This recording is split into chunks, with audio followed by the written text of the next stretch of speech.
ನಿಮ್ಮ PhonePe UPI ಪಿನ್ನನ್ನು ಮರ್ತೋಗಿದ್ರಾ? So ಹಾಗಿದ್ರೆ ಅದನ್ನು ಈಸಿಯಾಗಿ ರೀಸೆಟ್ ಮಾಡ್ಕೋಬೋದು.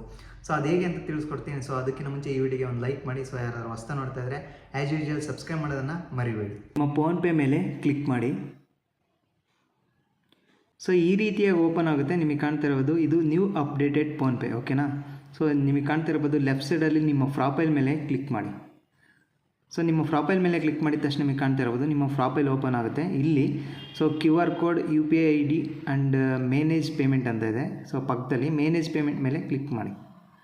ಸೊ ಇಲ್ಲಿ ಕಾಣ್ತಾ ಇರ್ಬೋದು ಈ ರೀತಿಯಾಗಿ ಡಿಸ್ಪ್ಲೇ ಆಗಿದೆ. ಇಲ್ಲಿ ನೀವೇನು ಮಾಡ್ಬೇಕಂದ್ರೆ ಕೆಳಗಡೆ ಸ್ಕ್ರೋಲ್ ಮಾಡ್ತಾ ಹೋಗಿ UPI ಲೈಟ್ ಪಕ್ಕದಲ್ಲಿ UPI ಬ್ಯಾಂಕ್ ಅಕೌಂಟ್ಸ್ ಅಂತ ಇದೆ. ಜಸ್ಟ್ UPI ಬ್ಯಾಂಕ್ ಅಕೌಂಟ್ಸ್ ಮೇಲೆ ಕ್ಲಿಕ್ ಮಾಡಿ.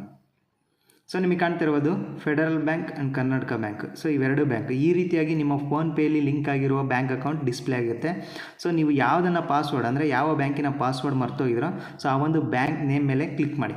ಸೊ ನಿಮಗೆ ಕಾಣ್ತಾ ಇರ್ಬೋದು ಕರ್ನಾಟಕ ಬ್ಯಾಂಕ್ ಮಾರ್ಕ್ ಇದೆಯಲ್ಲ ಅದ್ರ ಮೇಲೆ ಕ್ಲಿಕ್ ಮಾಡಿ. ಸೊ ನಿಮಗೆ ಕಾಣ್ತಾ ಇದೆಯಾ ಈ ರೀತಿಯಾಗಿ ಡಿಸ್ಪ್ಲೇ ಆಗುತ್ತೆ. ಇಲ್ಲಿ ನೀವು ಏನು ಮಾಡಬೇಕು ಅಂತಂದರೆ ಸೊ ಇಲ್ಲಿ UPI ಪಿನ್ ಅಂತ ಇದೆ, ಕಾಣ್ತಾ ಇದೆಯಾ UPI ಪಿನ್ ಪಕ್ಕದಲ್ಲಿ ರೀಸೆಟ್ ಅಂತ ಇದೆ. ರೀಸೆಟ್ ಮೇಲೆ ಕ್ಲಿಕ್ ಮಾಡಬೇಕಾಗುತ್ತೆ.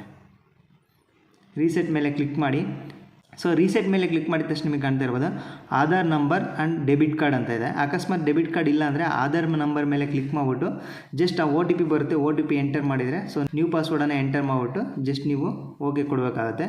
ಸೊ ಈಗ ನಾನು ಡೆಬಿಟ್ ಕಾರ್ಡ್ ಮೇಲೆ ರೀಸೆಟ್ ಮಾಡ್ಕೊತೀನಿ ಪಿನ್ನನ್ನು. ಜಸ್ಟ್ ನಿಮ್ಮ ಒಂದು ಡೆಬಿಟ್ ಕಾರ್ಡನ್ನು ಎತ್ತಿಟ್ಕೊಳ್ಳಿ. ಜಸ್ಟ್ ಡೆಬಿಟ್ ಕಾರ್ಡ್ ಮೇಲೆ ಕ್ಲಿಕ್ ಮಾಡಿ. ಸೊ ಈ ರೀತಿಯಾಗಿ ಡೆಬಿಟ್ ಕಾರ್ಡ್ ಡಿಸ್ಪ್ಲೇ ಆಗುತ್ತೆ. ಜಸ್ಟ್ ನಿಮಗೆ ಕಾಣ್ತಾ ಇರ್ಬೋದು ಕೆಳಗಡೆ ಸೊ ಕಂಟಿನ್ಯೂ ಅಂತ ಇದೆ, ಕಾಣ್ತಾ ಇದೆ ಕಂಟಿನ್ಯೂ ಮೇಲೆ ಕ್ಲಿಕ್ ಮಾಡಿ. ಸೊ ನಿಮಗೆ ಕಾಣ್ತಾ ಇರ್ಬೋದು ನಿಮ್ಮೊಂದು ಡೆಬಿಟ್ ಕಾರ್ಡ್ ಸಂಖ್ಯೆಯ 6 ನಂಬರನ್ನು ಎಂಟರ್ ಮಾಡಬೇಕಾಗುತ್ತೆ. ಅಂದರೆ ನಿಮ್ಮ ಡೆಬಿಟ್ ಕಾರ್ಡ್ ಮೇಲೆ ಒಂದು ನಂಬರ್ ಇದೆಯಲ್ಲ ಸೊ ಆ ಲಾಸ್ಟ್ ನಂಬರ್ 6 ಡಿಜಿಟನ್ನು ಎಂಟರ್ ಮಾಡಿ. ಎಕ್ಸ್ಪೈರಿ ಡೇಟ್, ನಿಮ್ಮ ಕಾರ್ಡಿನ ಎಕ್ಸ್ಪೈರಿ ಡೇಟ್ ಇಲ್ಲಿ ಕಾಣ್ತಾ ಇರ್ಬೋದು ವ್ಯಾಲಿಡ್ ಥ್ರೂ ಅಂತ ಇರುತ್ತೆ. ಸೊ ಜಸ್ಟ್ ಅಲ್ಲಿ ಎಕ್ಸ್ಪೈರಿ ಡೇಟನ್ನು ಎಂಟರ್ ಮಾಡಿ. ಸೊ ನಂತರ ನೀವು ಕೆಳಗಡೆ ಸ್ಕ್ರೋಲ್ ಮಾಡಿ ಸೊ ಕಂಟಿನ್ಯೂ ಮೇಲೆ ಕ್ಲಿಕ್ ಮಾಡಿ. ನಿಮಗೆ ಕಾಣ್ತಾ ಇರ್ಬೋದು ಎಂಟರ್ 6 ಡಿಜಿಟ್ OTP ಅಂತ. ಅಂದರೆ ನೀವು ಬ್ಯಾಂಕಿಗೆ ಲಿಂಕ್ ಮಾಡಿರೋ ಫೋನ್ ನಂಬರ್ಗೆ ಒಂದು OTP ಬರುತ್ತೆ. ಸೊ ಆ ಒಂದು OTPನ ಇಲ್ಲಿ ಎಂಟರ್ ಮಾಡಬೇಕಾಗುತ್ತೆ. ಇಲ್ಲ ಅಂದರೆ ಅಕಸ್ಮಾತ್ ನಿಮ್ಮ ಫೋನಲ್ಲಿ ಡೈರೆಕ್ಟ್ ಬಂತಂದರೆ ಇಲ್ಲಿ ಆಟೋ ಸಿಂಕ್ ಆಗುತ್ತೆ, ಆಗ ಕೂಡ ಲಾಗಿನ್ ಆಗುತ್ತೆ. ಅಕಸ್ಮಾತ್ ಲಾಗಿನ್ ಆಗಿಲ್ಲ ಅಂದರೆ ಜಸ್ಟ್ ಬ್ಯಾಕ್ ಹೋಗ್ಬಿಟ್ಟು ಮೆಸೇಜ್ ಬಾಕ್ಸನ್ನು ಓಪನ್ ಮಾಡಿ. ಸೊ ನಿಮಗೆ ಕಾಣ್ತಾ ಇರ್ಬೋದು ಬಂದಿದೆ, ಆ ಒಂದು OTPನ ಅಲ್ಲಿ ಎಂಟರ್ ಮಾಡಬೇಕಾಗುತ್ತೆ 862020. ಇಲ್ಲಿ ಕಾಣ್ತಾ ಇರ್ಬೋದು ಈಗ ಎಂಟರ್ ಮಾಡಿ. ಜಸ್ಟ್ ನಿಮಗೆ ಕಾಣ್ತಾ ಇರೋದು ಸಬ್ಮಿಟ್ ಮೇಲೆ ಕ್ಲಿಕ್ ಮಾಡಿ. ಸೊ ಕಾಣ್ತಾ ಇದೆಯಾ ಎಂಟರ್ 4 ಡಿಜಿಟ್ ಕಾರ್ಡ್ ಪಿನ್ ಅಂತ ಇದೆ. ನಿಮ್ಮ ಒಂದು ಡೆಬಿಟ್ ಕಾರ್ಡ್ ಪಿನ್ ಜ್ಞಾಪಕ ಇದ್ದರೆ ಸೊ ಆ ಒಂದು ಡೆಬಿಟ್ ಕಾರ್ಡ್ ಪಿನ್ನನ್ನು ನೀವು ಎಂಟರ್ ಮಾಡಬೇಕಾಗುತ್ತೆ. ಅದು ಸೆಟ್ 4 ಡಿಜಿಟ್ UPI ಪಿನ್. ಈಗ ನೀವು ಫೋನ್ಪೇಲಿ ಮರ್ತೋಗಿದ್ರಲ್ವ ಸೊ ಈಗ ನೀವು ಜ್ಞಾಪಕ ಬರುವಂತಹ ಅಥವಾ ಜ್ಞಾಪಕ ಇಟ್ಟುಕೊಳ್ಳುವಂತಹ ಈಸಿಯಾದ ಪಿನ್ ನಂಬರನ್ನು ಎಂಟರ್ ಮಾಡ್ಕೊಳ್ಳಿ ಇಲ್ಲಿ, ಓಕೆನಾ. ಸೊ ಆಗಲೆಲ್ಲ ಮರ್ತೋಬೇಡಿ.